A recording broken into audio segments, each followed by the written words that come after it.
Hello, everybody. It is Mr. Odom, and today we are going to look at a problem from section 3.4. Make sure you got your pencil, your composition book or notebook, paper, and a calculator. The learning target for this video is that you can use, or I can use, or we can use equations to solve word problems. So let's see what's going on in this word problem. So in a school election, 3/4 of the students vote. So does that mean everybody voted? No, everyone didn't vote. 3/4 of the students voted. So that means if there was 100 students, 3/4 of 100 would be 75. So 3/4 of the students voted. And when they voted, they submitted their ballots. So they know how many ballots there are from these students.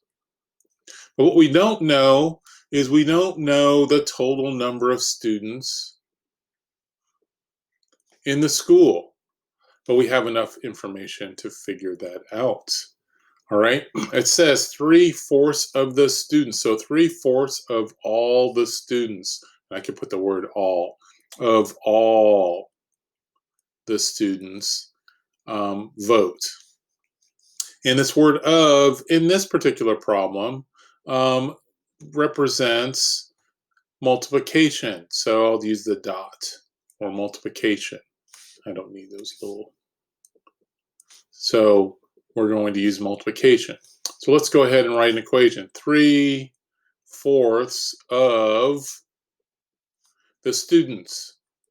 I don't know how many students there are, but I know how many ballots there are from the 3/4 of those students, which is 1,464. All right, so let's figure out how can we get x all by itself.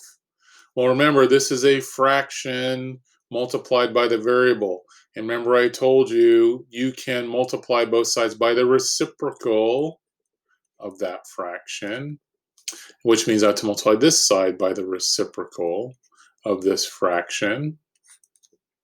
I'll put this over 1.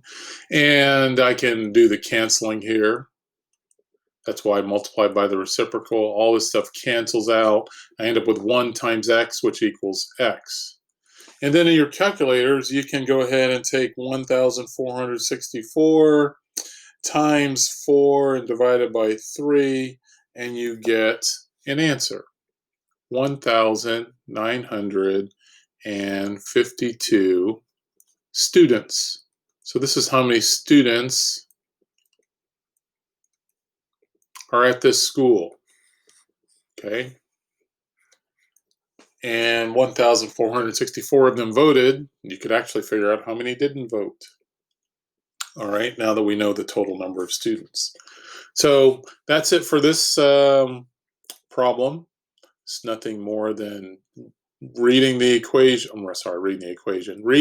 problem and trying to write an equation that we can use and solve to help us get an answer. All right, so hopefully everyone's doing well. I look forward to seeing you soon. This is Mr. Odom. Off I go.